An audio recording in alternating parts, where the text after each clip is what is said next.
तो एक लोटा पानी एक कलश में जल भर कर रख लीजिए और रात भर उसको रखे रहने दो। नवरात्र चल रहा है, उस कलश को रात भर रखकर सुबह सुबह उस कलश में एक बेलपत्र डालकर उस जल को नीम के पेड़ के नीचे 11 आम के जो पत्ते जिस डाली में लगे होते हैं वो डाली कोमल सी डाली 11 टुकड़े महाराज एक कच्चे सूत से लपेटकर 11 बार उसका भाग जब उसको लपेट लोगे इस तरह से इकट्ठा करके आगे का जो भाग है 11 बार कच्चा सूत लपेटने के बाद जो भाग पीछे का आगे का कोई भी हो उसको शहद में डुबा कर शिव जी को समर्पित कर दो। किस जगह पर रखना है?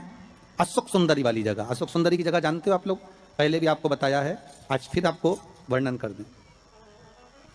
जैसे ये गोल जलाधारी है, ये शिवलिंग रखा है, ये दो जहां से पानी बह रहा है बाबा के चरणारविंद, राइट में श्री गणेश जी का स्थान, लेफ्ट में कार्तिकेय का स्थान, बीच में अशोक सुंदरी की जगह। शंकर भगवान की 6 लड़कियां हैं। भगवान शंकर के 13 बच्चे, 13 बच्चों में से 6 लड़कियां, उस 6 लड़कियों में से एक लड़की का स्थान, भगवान शंकर की एक बेटी का स्थान, अशोक सुंदरी का स्थान सामने। पद्म पुराण में स्पष्ट किया यह स्थान अशोक सुंदरी का। शंकर भगवान की जलाधारी में पार्वती जी का हस्त कमल, ऊपर से जो एक एक बूंद पानी गिरता है, यह शंकर भगवान की 5 लड़कियों का स्थान है। जया, विषहरा, शामरी बारी, दौतली और देव। शंकर भगवान की 5 लड़कियां भगवान शंकर के मस्तक पे जल की धार गिरा रही हैं।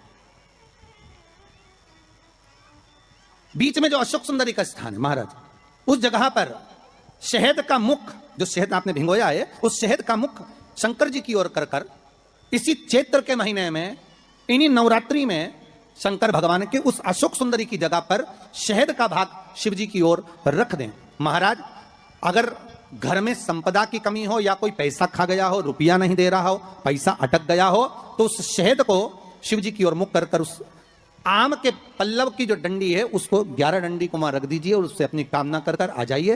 हो सके उस शहद में से थोड़ा सा शहद किसी रुमाल पर किसी कपड़े में लगाकर उसको रख लीजिए। जिस व्यक्ति से पैसे लेना है, जिस व्यक्ति से पैसे मांग रहे हो, उससे एक बार जाकर मिल लीजिए, एक बार उसको खबर कर दीजिए।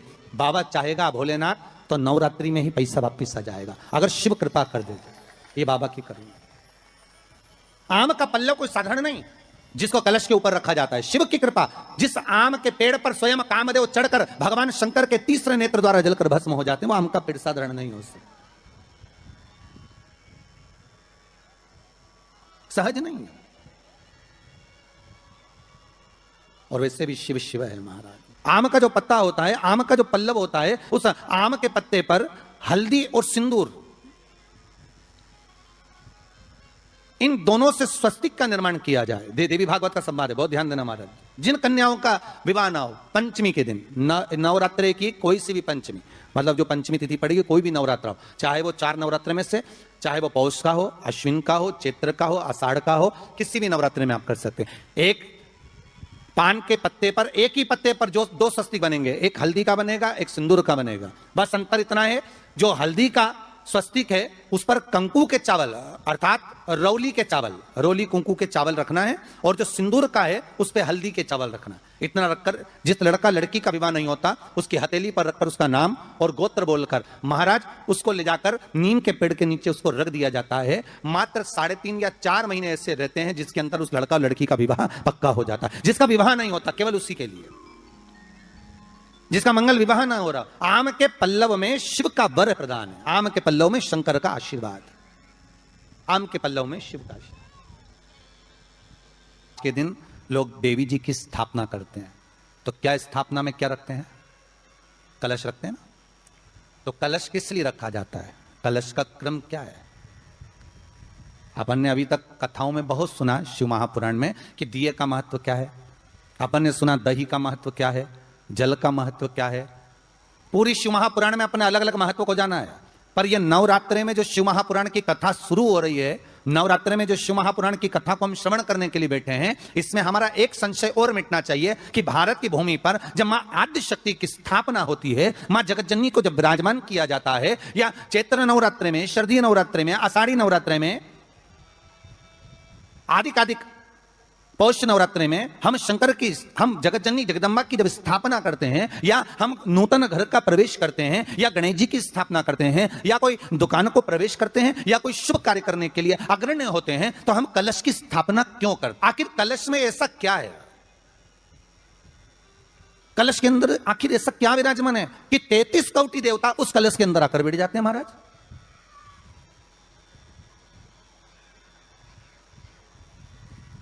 आप कोई यज्ञ करने जा रहे हो, आप कोई पोथी पुराण करने जा रहे हो, आप कोई अच्छा कार्य करने जा रहे हो, तो ब्राह्मण देवता कह देते कलश की स्थापना होगी, कलश की शोभा यात्रा निकलेगी, कलश यात्रा निकलेगी, कलश विराजमान होगा। और आज हर की पौड़ी पर, प्रयागराज में, या उज्जैनी में, नासिक में जो बड़े बड़े कुंभ के मेले होते, कुंभ का मतलब भी तो कलश से होता है। उसकी महत्वता क्यों है? उस कुंभ की, उस घड़े की महत्वता कहां से प्रकट हो गई? शिव महापुराण की कथा कहती है महाराज, भगवान ओघड़दानी शंकर स्वयं आद्य शक्ति जगदम्बा से कहते हैं कि जगदम्बा तू क्या चाहती है बोल। तो जगत जननी जगदम्बा कहती है कि जहां मैं हूं वहां शंकर है, ये आपने कह दिया, पर जहां शंकर है वहां पार्वती का होना जरूरी है। उसके लिए सिद्ध करने के लिए एक स्थान ऐसा बनाया जाए जहां पर शंकर विराजमान है और शंकर के साथ पार्वती विराजमान है। तो शिव जी ने कहा, पार्वती उसके लिए मैं तुझे एक सुंदर कलश का निर्माण कर देता हूं। कितना सुंदर लिखा है देवी भागवत के अंदर कि जहां कलश की स्थापना होती है उस जगह पर किसी देवताओं को बुलाने की जरूरत नहीं होती। 33 कोटि देवता उस जगह पर स्वतः विराजमान हो जाते हैं। स्वयं 33 कोटि देवता स्वयं वहां विराजमान। और कितनी महत्वता कलश की महाराज।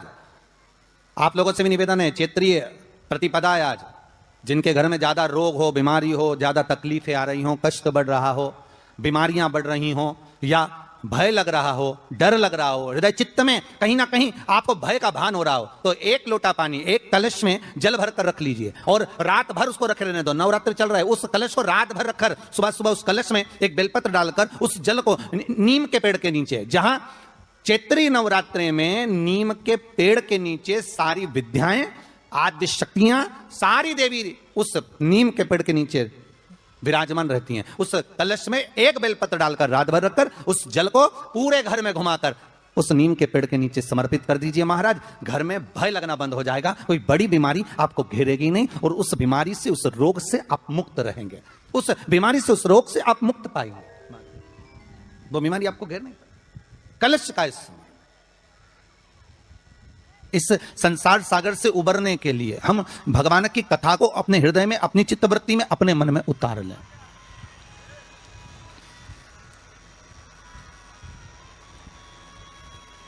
कलिकाल में बहुत सारे साधन है साहब भगवान को पाने के लिए। कोई कहता है कि तुम गंगा के घाट जाओ, कोई कहता है कि तीरथ जाओ, कोई कहता है कि मंदिर जाओ, कोई कहता है कि वहां जाओ, कोई कहता है कि आप बहुत समय तक कहीं सेवा क्रम में लग जाओ। कली काल में बहुत सारे साधन बता दिए कि आप साधना भी कर सकते हो, आप तप भी कर सकते हो, आप घंटों तक नेत्र बंद कर भगवान को रिझा भी सकते हो। साधन बहुत बना दिए। पर शिव महापुराण कहते हैं, रामचरितमानस में तुलसीदास जी ने लिखा कि कलयुग केवल नाम आधारा। तुलसीदास जी लिखते हैं कि कलयुग में केवल एक नाम की आधारशिला रख लीजिए। आप दूसरी आधारशिला में अगर डूब रहे हो, आप दूसरे भाव में डूब रहे हो कि भगवान मिलेगा, तो तुलसीदास जी कहते हैं केवल एक ही आधार बहुत भारी है कि कलयुग केवल नाम आधारा और सुमर सुमर नर उतरहि पारा। कलिकाल में एक नाम की आधारशिला हो और वो नाम परमात्मा का हो। जगत का नाम नहीं चाहिए हमें, संसार के नाम से हम नहीं तरने वाले हो।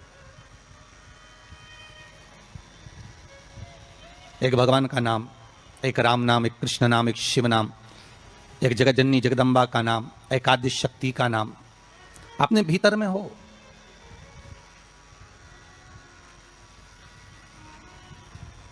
और फिर जब उस परमात्मा का नाम हम इस हृदय चित्त से लेंगे, उस परमात्मा के नाम में जब हम डूबेंगे, तो उसका आनंद भी तो बहुत ध्यान देना महाराज। कलश का जो मुख होता है, उस मुख पर भगवान विष्णु का स्थान होता है। किसका स्थान है? भगवान विष्णु का। थोड़ा सा नीचे आओगे, जहां से कलश का मुख दबा हुआ होता है, वह जगह भगवान स्वयं शिव की होती है। किसकी जगह है? भगवान शंकर की। कलश का अग्रभाग, नीचे का भाग जहां से फैला हुआ होता है, वहां ब्रह्मा का आधिपत्य स्थापित होता है। फिर कलश का जो नीचे का भाग होता है वो भगवान शिव और शक्ति का स्थान होता है। कलश के बाहरी भाग में, जहां पर बाहर का हिस्सा होता है, उस कलश के बाहरी भाग में 33 कोटि देवताओं को भगवान शंकर ने लाकर विराजमान किया होता है। महाराज भगवान शंकर 33 कोटि देवताओं को निमंत्रण देकर उस कलश में विराजमान कर दिया। आप स्वर्ग जाएंगे ना जाएंगे इसका कोई गारंटी नहीं है। हम स्वर्ग जाएंगे ना जाएंगे इसकी भी कोई गारंटी नहीं है, ठीक है। पर इतना विश्वास जरूर है कि आप अगर भगवान शंकर का अनुमोदन कर रहे हैं, आप शिव नाम की चर्चा कर रहे हैं, आप शंकर की कथा को श्रवण कर रहे हैं, आप शंकर की कथा में डूबे हुए हैं, आप आदिशक्ति के नवरात्रे में शंकर का अनुमोदन कर रहे हैं, आप शिव अर्चना कर रहे हैं, आप शंकर का नाम जाप कर रहे हैं, आप शंकर का स्मरण कर रहे हैं, तो यह पक्का है कि आप वैकुंठ जाएंगे ना जाएंगे इसकी कोई गारंटी नहीं है। पर यह पक्का है कि आप अगर भगवान के नाम में डूबे रहे तो वैकुंठ अधिपति नारायण तुम्हारे पास जरूर आ जाएगा, यह पक्का है महाराज। आप जाएंगे ना जाएंगे उसके कोई बात नहीं है, पर भगवान स्वतः, नारायण स्वतः अपने पास आ जाए, इसका सुख है, इसका एक आनंद। तो हम दान कर रहे हैं, पुण्य कर रहे हैं, या हम कोई सत्कर्म कर रहे हैं, या हम कुछ भगवान के निमित्त हम ये सोच कर दे रहे हैं कि हम दान करेंगे तो ऐसा होगा, हमें स्वर्ग मिल जाएगा। नहीं नहीं, हमें स्वर्ग जाने की चाहत तो छोड़ देना चाहिए। कहा करऊं मैं वैकुंठ के जाए, मैं वैकुंठ जाकर करूंगा क्या? वैकुंठ की चाह इस मन को नहीं होना चाहिए। मन को तो यह चाह होना चाहिए कि मैं भगवान का इतना भजन कर लूं कि वैकुंठ का नाथ, वैकुंठ अधिपति स्वयं नारायण, कैलाश पर रहने वाले मेरे शंकर, द्वारका में रहने वाला मेरा कृष्ण, गौलोक में निवास करने वाला मेरा परमात्मा स्वतः दौड़कर मेरे पास आ जाए।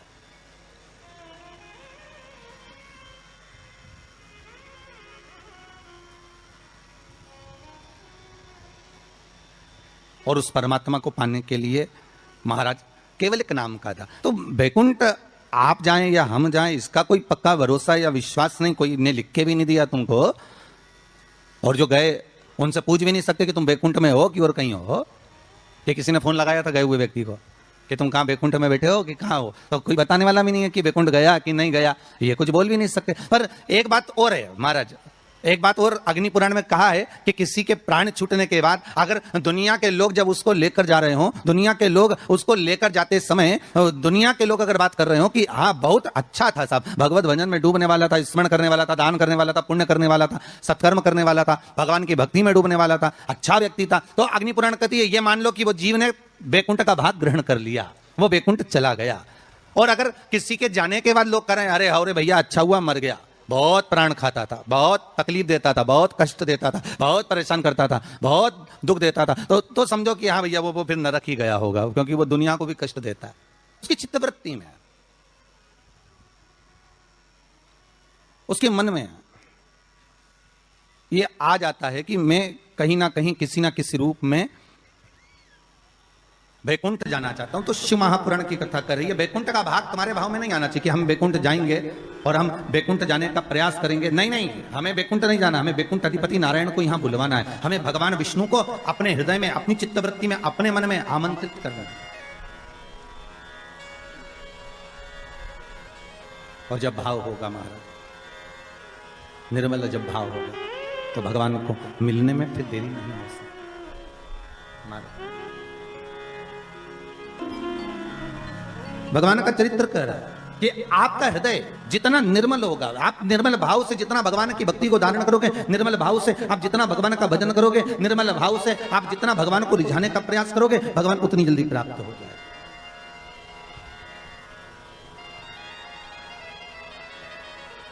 उतनी जल्दी।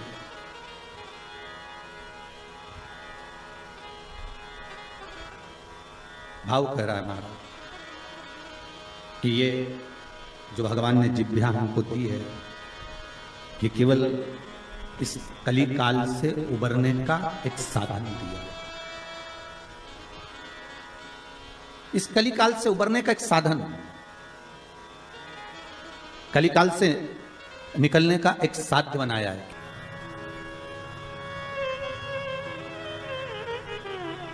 एक बार आद्य शक्ति मां जगत जननी जगदम्बा दुर्गा भवानी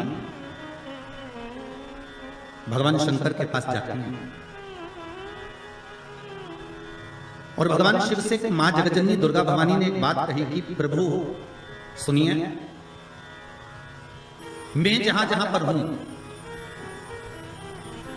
मां जगदम्बा कह रही कि मैं जहां जहां पर हूं प्रभु आप वहां वहां पर हो ना। शंकर जी बोले बिल्कुल,